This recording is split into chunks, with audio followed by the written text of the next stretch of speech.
सांगितलं आहे आणि दादा आहे ते म्हणल्यावर तर आम्ही इतकं घाबरलो की आम्हाला काही सुचत नव्हतं. कारण ही बारामतीची बुजूबाईची शान गेल्यावानी गेलेत आमचे दादा. महत्वाचं. ताई आपलं नाव सांगा बरं. अनिता राहुल आठवळे. आणि ताई म्हणजे आजचा दिवस सगळ्या बारामतीसाठीच अत्यंत दुःखाचा. दुर्दैवी आहे. हा, आणि हे सगळं होत असताना तुम्ही म्हणजे ही सगळी घटना खूप जवळून बघितली. खूपच पहिल्या जवळ. साक्षीदार तुम्ही हो, होते. नाही ते काय घडलं नेमकं? नेमकं फ्लाईट आली ना तिथून असं पलटी खरंच आली. मी म्हणते पडन पडन असं पडत कधी झालं होतं का हो? नाही ना, अशी पलटी कधीच खात नव्हतं. कधीच खात मग नव्हतं. ती आली फ्लाईट पुढे. पुढे आल्या हे ते फ्लाईट आल्यानंतर त्या लाईटीच्या लाईन जशी आली तिथून गर्दी खाल्ल्यानं वर गर्दी थांबायची ती खाली आली. खाली आल्याबरोबर दगड होता, मोठासा दगड होता. त्या दगडाला टोका असतं ते धडकल्याबरोबर की आणखी एकदा पलटी झाली, स्फोट झाल्याबरोबर नसता बारूळ उडायला लागला. बारूळ त्यातलं पार्ट बी उडायला लागलं. आम्ही घाबरलो सगळा, एवढा मोठा पोट. तरी मुलगा आणि मालक पळत गेले तिथं. आम्ही आरडतोय नका जाऊ पुढं, तरी ते गेले, पण काय उपयोगच नव्हता. त्यातनं बोड्या बाहेर पडायला लागल्या फटाफटा. आवाज इतका दुर्दैवी घटना ही घडली, कधीच आयुष्यात पाहिली नव्हती अशी घटना घडली. आणि दादा हे कळल्यानंतर आम्हाला लय दुःख झाले, खूपच दुःख झाले. किती वेळ चालला होता स्फोट ताई? अर्धा तास स्फोट चालला होता.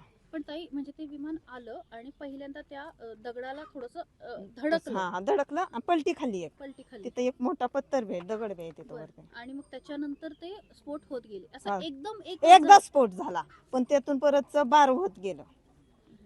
दादांचं डोकं सकाट राहिलं.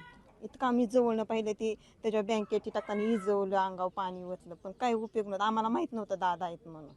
ओळखूच येत नव्हतं. ओळखूच येत नव्हतं. कशावर जेव्हा ओळखलं त्यांना? त्यांना लोक त्यांची इथले स्वागतासाठी थांबले होते, ते लोक आल्यानंतर आम्हाला ते म्हणले की दादाच होईल. मग नंतर आम्हाला कळलं. तुम्ही पाणी वगैरे नेऊन हा, विझवण्याचा प्रयत्न केला. पण आग मोठी होती. आग मोठी होती. आगीला नाही इजू शकलं, पण त्या बोड्यांना इजवण्याचा प्रयत्न केला. कारण बोड्या तरी माणसाला, माणूस काय म्हणतो, धन तरी सापडायला पाहिजे. आतल्यांचं तर धन सापडलं का नाही काय नाही, आम्ही घाबरून गेलो होतो. बाकीचे दोनच आम्हाला बघायला होते. दादांना कसं ओळखलं तुम्ही? आम्ही नाही ओळखलं, त्यांचे कार्यकर्ते आले होते. ते म्हणले दादा आहेत. बाहेर पडले पण ताई होते. हे सगळं काही सेकंदात, काही मिनिटात घडलं. हा, सेकंदात म्हणजे 2 सेकंदात वर गेला असतं ना पट्टी, धावपट्टी, तर हे घडत नव्हतं. 2 सेकंदासाठी एवढा स्फोट झाला. स्फोट होता ते अर्धा तास स्फोट होता. अर्धा तास जळत होतं. हो, अर्धा तास जळत होतं पूर्ण. अग्निशमन दल विझवण्याचा प्रयत्न करत आलं होतं, पण अग्निशमनामध्ये हे पुरतच नव्हतं. ते थोडं असल्यामुळे ते काही इजू शकत नाही. दुसरं येस्तोवर अर्धा तास गेला, तोपर्यंत ते आग जळत होती.